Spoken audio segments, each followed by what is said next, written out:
All right, what's up, guys? This is John Arriba with WILLY Cafe. Welcome to the Wealth and Wellness Podcast, where we're trying to find out if wealth is all about money and if wellness is all about health. I'm here with Parker Smith. What's up, bro? What's going on, dude? Welcome to WILLY. Happy to be here. Yes, I'm happy to have you. We're going to just do a quick little customer review, customer podcast with Parker. Parker and his girlfriend, Michelle, come in quite a bit, and we're really appreciative of that. And we want to focus in on your business and talk about how you are finding success with some of your marketing and advertising strategies, as well as where you guys are at the end of 2023 here and going into 2024. So tell me real quick, how are things going, and where are you guys at with your business? Things are, it's going fantastic. 2023 has been our first full year in business. I do short-term vacation rental management in South Florida. So I manage homes that are put on Airbnb, VRBO, all the way from West Palm down to South Fort Lauderdale. It's been a wild year with what's been going on in the real estate market. Cool. How vacation rentals surged like we've never seen them before in 2022. And then, it was the post-COVID travel boom. We had a big drop-off in travel rates as expected, right? Because everyone traveled after COVID, and then now we're kind of going back to normal. So, we've kind of gone through this roller coaster ride. It's been a lot of fun. Now our occupancy revenue numbers are better than they were at this time last year. Great. So it's a great place to be. We're growing fast, and it's been a whole lot of fun. Nice. And it's called Grand Welcome? Yeah, Grand Welcome. And what's the website? GrandWelcome.com. Okay, so if I'm going to go to GrandWelcome.com, what am I going to expect? What's the experience? What am I doing there? So at GrandWelcome.com, we have a platform for our guests to book our homes. Cool. So someone can go on there, just like they would Airbnb, VRBO, look at our properties, reach out to us and book a few nights. But importantly, I can also attract owners of properties through my website. So anyone who wants to put their home in our program can find us there, reach out to us, and get an estimate on their home. Estimate meaning how much revenue they should expect to produce within a year period of renting their home out as a vacation rental. Whether they're snowbirds who are going to rent it out for 8 months a year, whether it's a full-time investment property, they can plug in some numbers and figure out with good, a good reasonable estimate of here's what I should be producing monthly in revenue.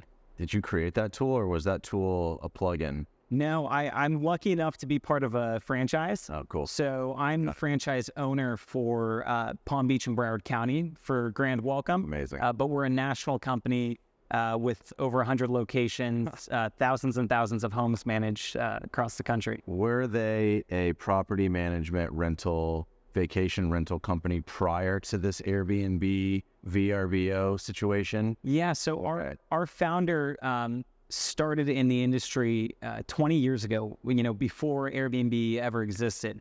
He kind of had the idea of launching a platform where people could, book vacation houses easily. He basically says he has the idea for Airbnb before it existed, but he didn't have the tools to do it. Airbnb came along. All of a sudden, there's an opportunity for people who want to have a vacation rental property, which is super popular in South Florida. But they don't want it to sit empty half the year, right? So what are you going to do? You need to rent it out. Well, what if you don't live there? What if you work full time and you can't be managing tenants coming in and out? So that's where a company like us comes in and manages the property for you. That's incredible. I just think that the Airbnb VRBO business in South Florida is a fantastic opportunity. Yeah. So if you're watching this and you've thought to yourself, I would love a vacation home. I would also love to have that vacation home generate revenue for me while I'm not there. You need a property management company to do that for you. Yeah. If you're not going to be here. Yeah, well, a lot of people try to do it themselves, or they either don't do it and they just have a general property manager who takes care of the property when they're away.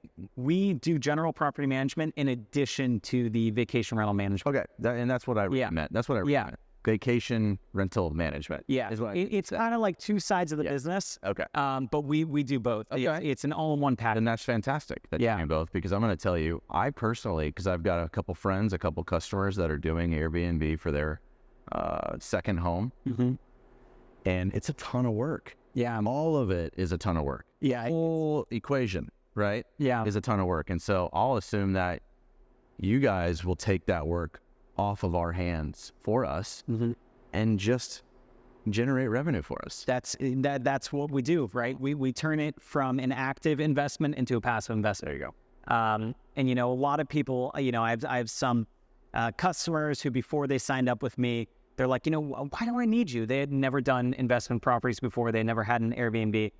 They're like, I can do it myself. I'm like, do it and call me in 6 months, right? Because it's running a hotel. Yes. It's running a hotel, basically. So unless you're committed to, guest service, revenue management, managing your bookings, it's a whole business you're running. What about problem management? There's always a lot of problems. We have the fun combination of being property management and a hospitality business in one. So we have all the typical problems that property managers have, right? Whether it's property damage, if it's rain, flood, problems with vendors. But we also have hospitality. So we have 24/7 guest service. There you go. The 3 a.m. call, my toilet's clogged. I need you to come fix this right now. So we do it all. And I feel like I could write a book with the number of guest, we'll call them requests we've had over the past couple of years. Well, in business, any business that you go into, and I've learned this, I'm starting a business myself, any business. And so this is just a business, right? A vacation rental, renting out an asset like a house, on any number of the sites, or if you're trying to do it by yourself, it's a business. With business comes problems. And I would love to purchase an asset like a vacation rental and just hand you all those things that are going to happen, and I just get to generate the money. I just get to generate the revenue. And whether you want to take care of those problems yourself, which your time is essentially that cost, it doesn't matter whether you're doing it or whether I'm doing it, that cost is going to be incurred. So I would love to just push it off onto you guys personally. I mean, that's the way that I look at it. Time now, I mean, it's cliche, but time is money, right? And it takes time to run these effectively. And what I love about it too is we've had so many customers that come to us and they have these beautiful, gorgeous homes that have just been sitting empty in Florida. And it's just a waste of space, right?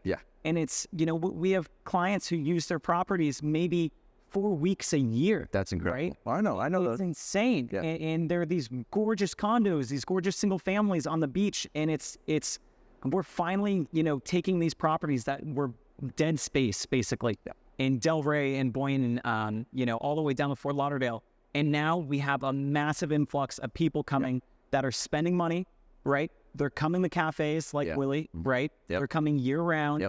Because South Florida, there's always demand for tourists down here. We have an eternal summer. So it's really cool to see. Well, in the houses and condos where the tenant or the owner is spending 4 weeks, 5 weeks, 6 weeks out of the year there, those are the most incredible ones. Because it's, let's be honest, it's not so much about, these people, they don't need the revenue, for some of these properties. They don't. But they just didn't want to do it because they didn't know a company like me existed, right? There was someone who could give the level of service that they expect their home to be taken care of, right? They want white glove 5-star service for their home, and we do that, right, for them and for our guests coming to stay at the property. For example, like the $10,000 a month rental. That requires a big task of customer service. Oh yeah, try 30,000 a month. Yeah, I was for rent. throwing a number out there. Yeah, these. Because I know it goes up from there. And, we love our guests, right? And if you're paying that kind of premium, you should expect 5-star service. Yeah. So we try to do it with every property we have in our program. Absolutely. Yeah, it's cool. So I love it. I think that it is such an incredible opportunity down here for this. yeah. Across the country also, right? But specifically South Florida, we are a vacation area, and the properties that are down here that are available and open for this are abundant. Yeah. Right? They just don't know maybe that a company like yours exists, which leads us into our next portion of our conversation, which is marketing and advertising. Mm-hmm. And so what are you doing currently towards the end of the year here and leading into 2024? What's the current strategy, and what do you think ultimately your strategy will be to market and advertise your business? Well, our goal, like any small business, is growth, right? How do we attract the right customers? How do we attract the right guests who are going to stay at our property? Most of my focus, a lot of my day to day is on owner growth, right? Okay. So there's so many different things you can do right now with marketing. It is such an exciting time to have a small business, a new business. Agreed. And be getting into, any industry.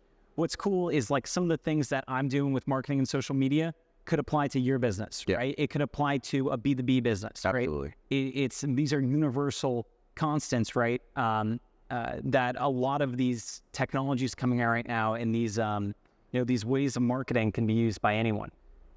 So we talk about social media marketing, right? This is something for so long has been almost like a buzzwordy kind of thing for small businesses, right? Like, we have to have a big social media, we have to have a bunch of followers, we have to have a bunch of likes. And you saw for years, right, all these businesses, pouring all this money, time, energy into growing their social media. But how much of it was actual engagement, right? Sure. How many eyes are viewing their posts, right? Correct. Because it's easy to get caught up in, having a little circle of people who love your business, love your product, love what you do, which is fantastic, and everyone should have that. But how do we take that to the next step and, get as many eyes as possible on our marketing material, right? So I'm partnered with a company called JM Marketing. And what they do is they use an AI to get as much engagement as possible on our social media. Nice. And the way we do that is just quantity, right? So many people will say quality over quantity, which I like to say, why not both, right? Okay. So there's a place for quality, posts with your personal touch, right? That you can engage with your close community, but also you have to cast that wide net to bring people into your community, right? So what we're doing is we're posting twice a day on 7 different social medias. Of course. A lot of the posts are AI generated using our photos, using photos from the Grand Welcome Sphere as a whole nationally. Okay. Using, we market to realtors, we market to homeowners, we market to guests. Yep. And it's insane what we've seen with how this has boosted our engagement, right? We've been using the program for about 6 months, and our average views have skyrocketed, 700% over the last 6 months. We're getting more eyes, looking at our posts than ever. That's great. And more engagement than ever. We have more direct messages on Instagram, on Facebook, on some of these different medias, like crazy, right? It's become a massive lead source for us. And that's the goal, is to get people to message you, correct? Yeah. That's the ultimate goal. Reach out and just say, hey, what is this I'm seeing on my feed constantly? And I'm not a big tech guy. I don't know too much of the behind the scenes of how it works. Okay. But I do know that a lot of these social media companies, these algorithms, they take, they're constantly getting a barrage of input, right? And these algorithms will take stuff that they see continuously popping up, and they'll start putting it higher on people's feeds. Okay. Which is why the quantity is so important in addition to the quality, right? Okay. So it's not just about the likes, it's about them seeing the same hashtags, the same posts again and again and again. That engagement will start to ramp up, and it's like an exponential growth. I understand that. I was trying to understand that too. I'm understanding more about, first and foremost, attention. I've learned about it's just all about attention. Okay. And secondly, it's okay to take one, it doesn't even, like even mediocre, right? Post or picture or video and keep posting that same one. Because that's what the larger advertising agencies are doing to us when we're watching TV. It's the same ad. It's the same thing all the time, right? Until it's been engraved into your brain. It becomes top of mind. So that's part of the goal with this frequency, right? And we're getting picked up by these algorithms, going to the top. I want anyone in Palm Beach and Broward County, I want them, when they think of vacation rental, to think of Grand Welcome, right? Is to think of us. For your business, right? People think about where they're going to go, where's their cafe, where's their sandwich shop going to be. You want it to be WILLY top of mind always. For sure. Right?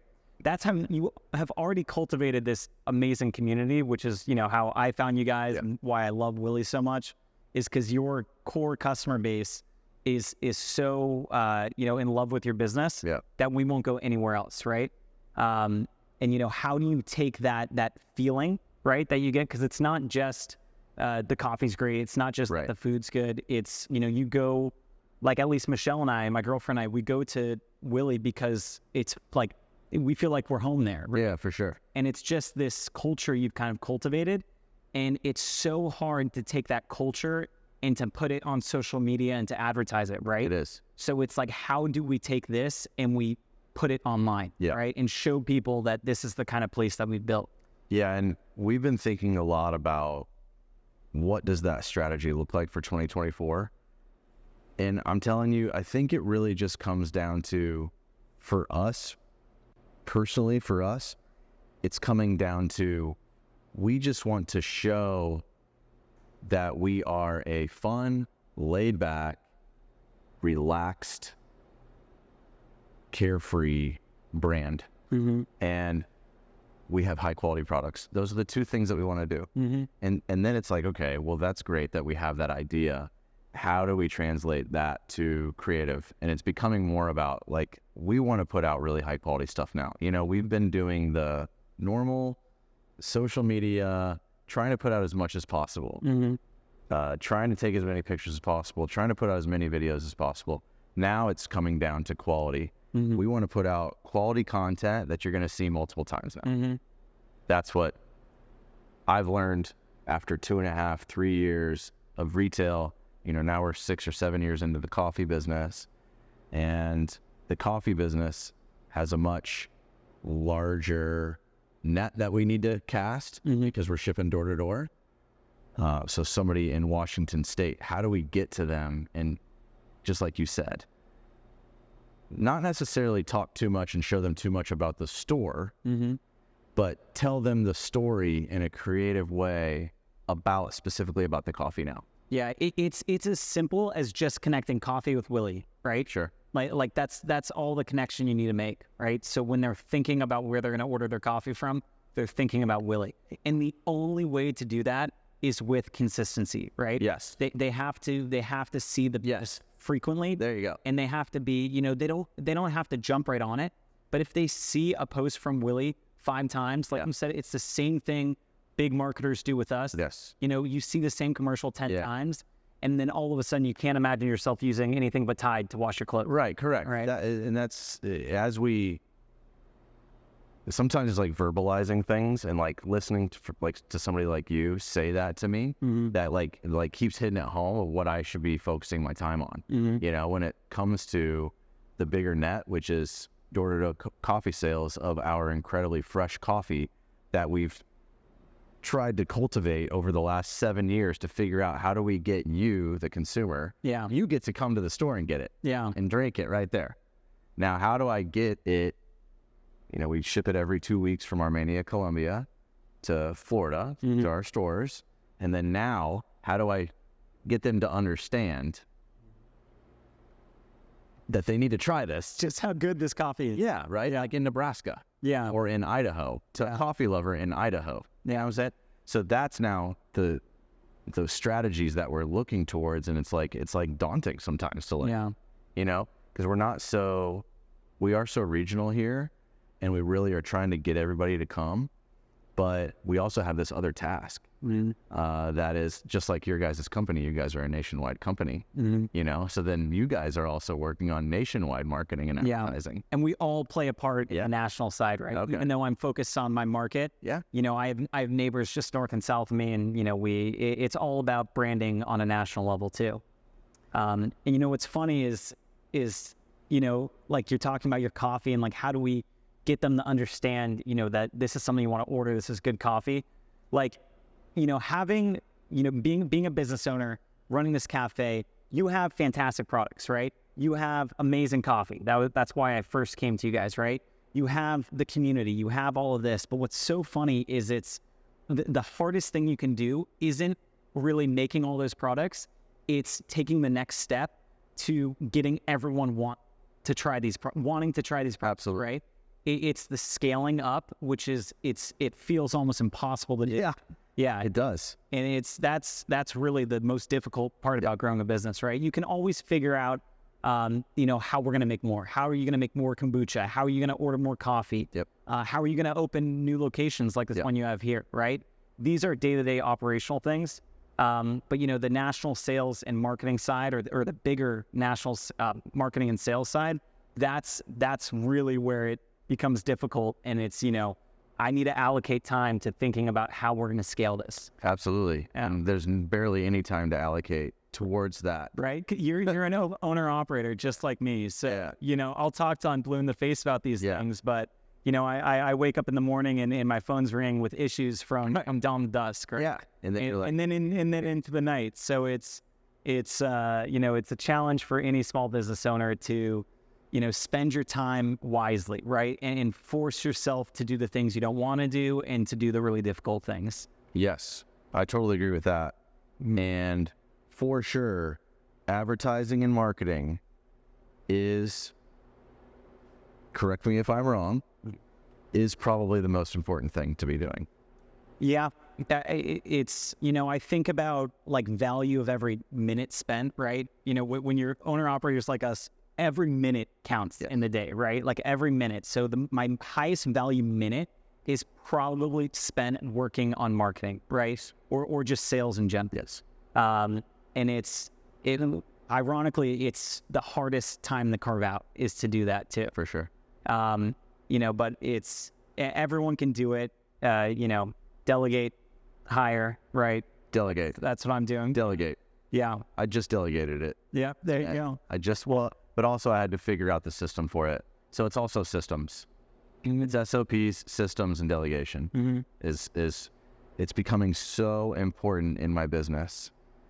Create an SOP, a really nice system for the individual, and delegate out that task and move on to the next thing and make quick decisions. Yeah, you have to trust your people too. Yeah, for sure. Yeah, it's the biggest thing. I was speaking with another business owner last week where we talked about how every business owner goes through this phase where you're, super almost controlling of your business, right? It's like, I'm not a type A person at all, but it's like I had to force myself to be, in order to get shit done, right? And part of that can be stepping on your people's feet, right? And not giving enough trust to your employees.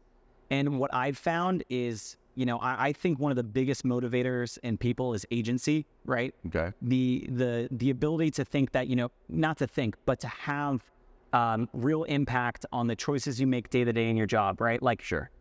Being able to think on your feet, being able to be creative, being able to, solve problems. Yep. If you give someone agency and the ability to do that, I think they're going to be happier with their job. right? I think they're going to want to be a part of your organization, and it's going to give you way more free time, right? I agree. It's going to free up your day to focus on these, these higher level things that we don't really want to do, but we have to do.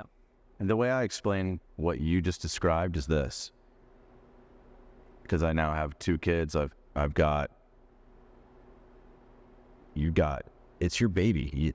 The business is your baby. Yeah. In the beginning. And it first starts out as a newborn. It moves to a toddler phase. Mm-hmm. And like my kids at home, you cannot take your eyes off of it. Yep.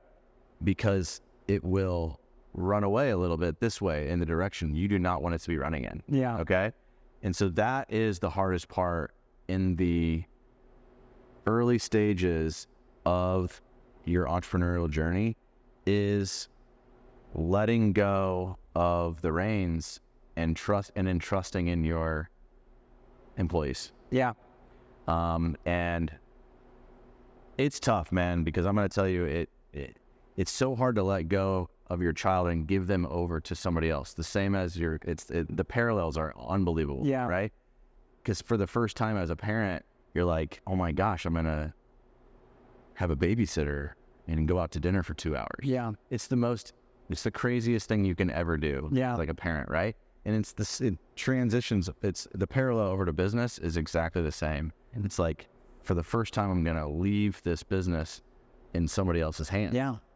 And you have to have trust, right? You have to trust who you're, obviously leaving your kid with. You have to trust who you're leaving your business with, right? Correct. Or the task. Or the task, Yeah. right?